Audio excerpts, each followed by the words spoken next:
வாழ்க தமிழ், வாழ்க உலகத்தார். நான் உங்கள் அன்பு தோழன் பா. மூவேந்திர பாண்டியன். நாளொரு திருக்குறள் வரிசைக்காக இன்று நான் உங்களை இன்முகத்தோடு வரவேற்கின்றேன். இன்றைய பொழுது நாம் பொருட்பாலில் 80வது அதிகாரமாக உள்ள நட்பு ஆராய்தல் என்ற அதிகார தலைப்பின் கீழ் அமையப்பெற்ற 799வது திருக்குறளை பற்றி அறியப் போகின்றோம்.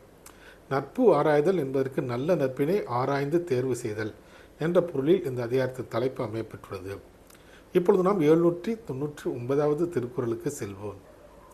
கெடுங்காலை கைவிடுவார் கேண்மை அடுங்காலை உள்ளினும் உள்ளம் சுடும். கெடுங்காலை கைவிடுவார் கேண்மை அடுங்காலை உள்ளினும் உள்ளம் சுடும். இத்திருக்குறளுக்கான பொருள் என்னவென்பதை இப்போது நாம் காண்போம்.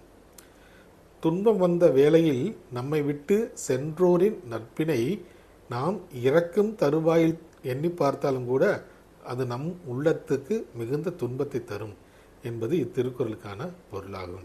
மீண்டும் பொருள்: நமக்கு துன்பம் வந்த வேளையில் நம்மை விட்டு சென்றோரின் நட்பினை நாம் இறக்கும் தருவாயில் எண்ணி பார்த்தாலும் கூட நம் உள்ளம் வருத்தமடையும் என்பது இத்திருக்குறளுக்கான பொருளாகும்.